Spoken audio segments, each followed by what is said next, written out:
Actress ने खूबसूरती और अदाकारी की ऐसी चमक बिखेरी जिससे आज भी बॉलीवुड रोशन है। आजा राजा बंगले के पीछे तेरी बेरी के नीचे हरे 60 और 70 के दशक में हिंदी फिल्मों के पर्दे पर राज करने वाली इस चुलबुले अंदाज वाली ग्लैमरस अभिनेत्री के बिना उस दौर की फिल्मों की कल्पना करना बेहद मुश्किल है।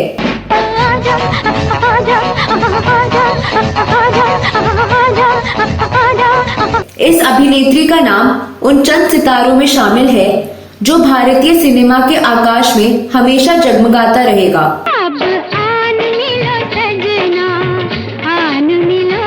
सिनेमा प्रेमी आशा पारेख की जिंदगी को आदर्श मानते थे। सुंदर चेहरा, प्रतिभा की धनी, दुनिया भर में लाखों चाहने वाले फैंस। लेकिन इतनी कामयाबी पाने वाली आशा पारेख के जीवन में क्या कोई कमी नहीं थी?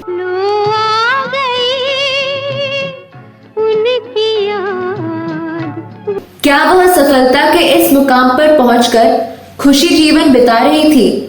इस नशीली आंखों वाली अदाकारा पर हजारों दिल फिदा थे और हर कोई इस खूबसूरत हसीना से शादी करने की हसरत पाले हुए था। खत लिख दे सांवरिया के नाम बाबू।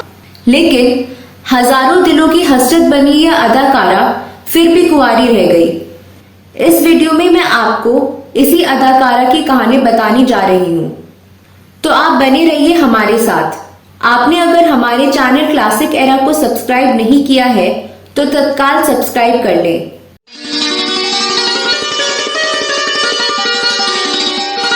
नमस्कार दोस्तों, मैं आपकी दोस्त और होस्ट साची और फिल्मों, गीतों और फिल्मी हस्तियों पर आधारित हमारे चैनल क्लासिक एरा में आपका स्वागत है। दोस्तों, मध्यम वर्गीय गुजराती परिवार से संबंध रखने वाली आशा पारेख का जन्म 2 अक्टूबर 1942 को गुजरात के महुआ में हुआ था।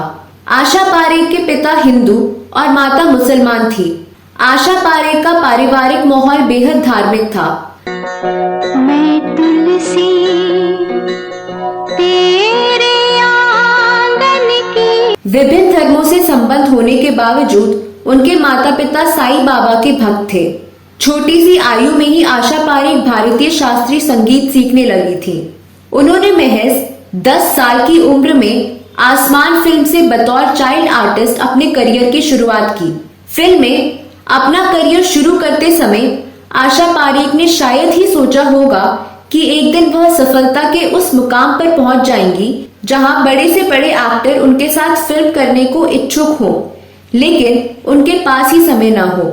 ऐसा एक बार नहीं, कई बार हुआ जब अमिताभ से लेकर सत्यजीत रे तक की फिल्मों को साइन नहीं कर पाई थी।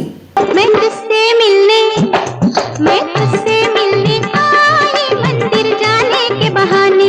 आसमान में बाल कलाकार के रूप में काम करने के साथ ही आशा पारेख को बेबी आशा पारेख के रूप में पहचान मिलने लगी। एक स्टेज प्रोग्राम में आशा पारेख के नृत्य से प्रभावित होकर निर्देशक बिमल रॉय ने 12 वर्ष की आयु में आशा पारेख को अपनी फिल्म बाप बेटी में ले लिया।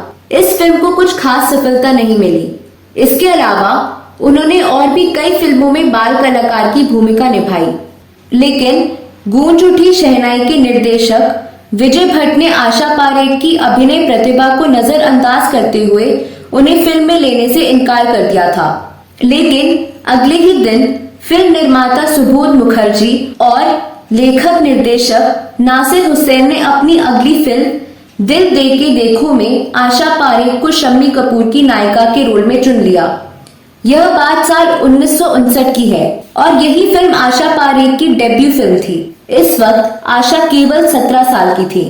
तुमको दिल दिया है मगर जरा जरा तो देखो जी। इस फिल्म के बाद न सिर्फ उनके सिनेमा के सफर ने बड़ी करवट ली, बल्कि इस फिल्म ने उनकी व्यक्तिगत जीवन पर भी गहरा असर डाला।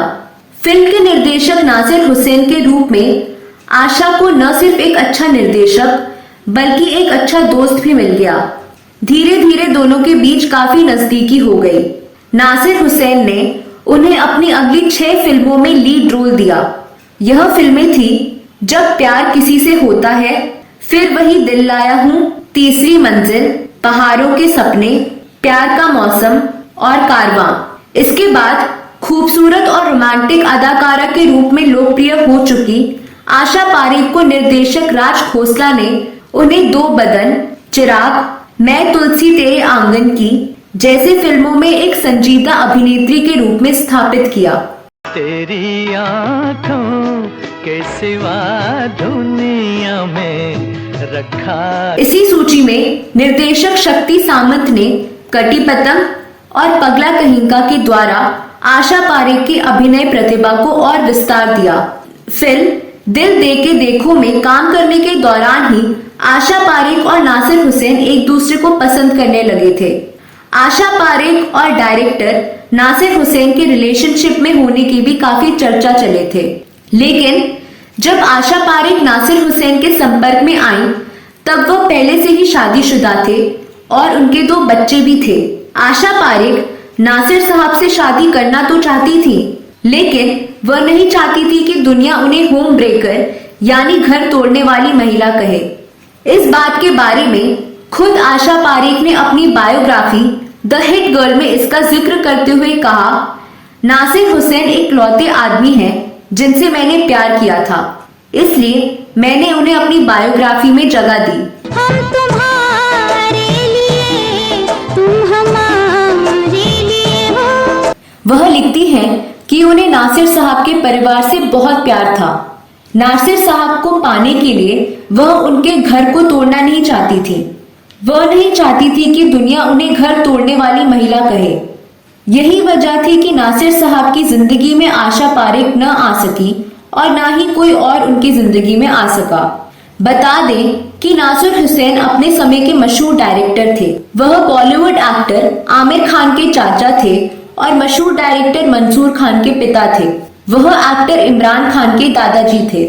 आशा पारेख ने शादी को लेकर एक इंटरव्यू में कहा था कि वह शादी न करके खुश हैं और उन्हें इस बात का कोई अफसोस भी नहीं है। आशा पारेख ने खुद बताया कि उनकी मां चाहती थी कि वह शादी कर ले, लेकिन उनका मानना था कि जब तक कोई मनपसंद नहीं मिल जाए तब तक शादी नहीं करनी। वह कहती हैं कि ना ही मुझे कोई मिला और फिर ना ही मैंने शादी की। सिनेमा में अपने सफर की शुरुआत में आशा पारेख चुलबुली लड़की के किरदार में ज्यादा नजर आती हैं।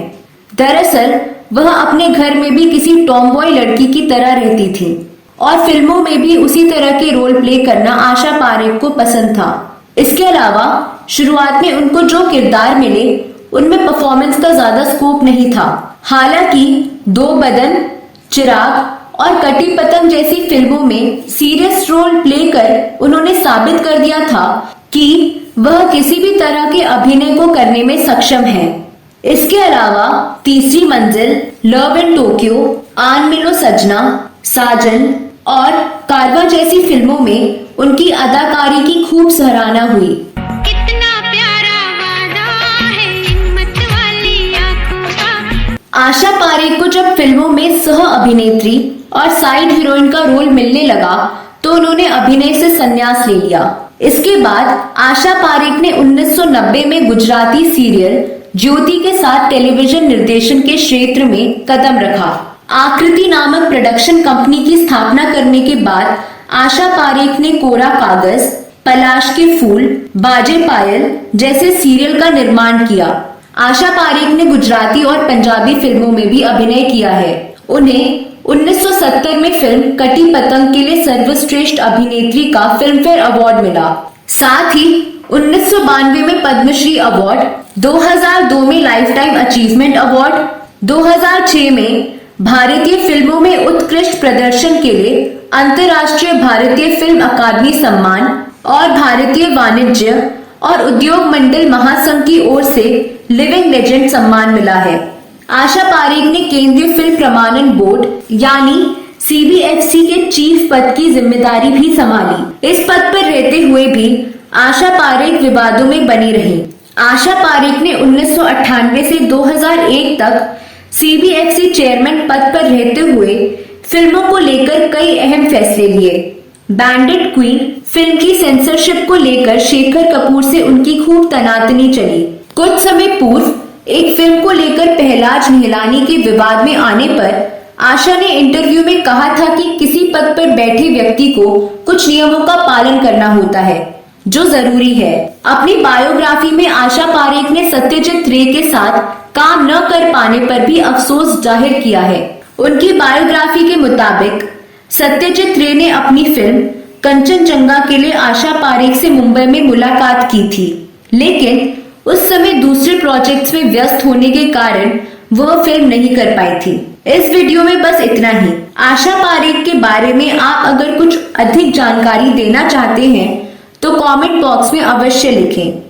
अगली वीडियो में मैं फिर फिल्मों, गीतों और फिल्मी हस्तियों से जुड़ी कोई नई कहानी या नई जानकारी लेकर हाजिर हो जाऊंगी। अगली वीडियो में फिर मुलाकात होगी। तब तक के लिए नमस्कार। अब आन मिलो सजना, आन मिलो। ओ, मेरा ख्याल तुझे है, कोई जाने वफा तुम याद आए। जी को था समझाना कि जीना लगे। पलट मेरी जान, मेरे कुर्बान, अब तेरा जान किधर है? इंतजार कर, बदरा छाए पिछू में, पर्वत हाय कजरा। अच्छा तो हम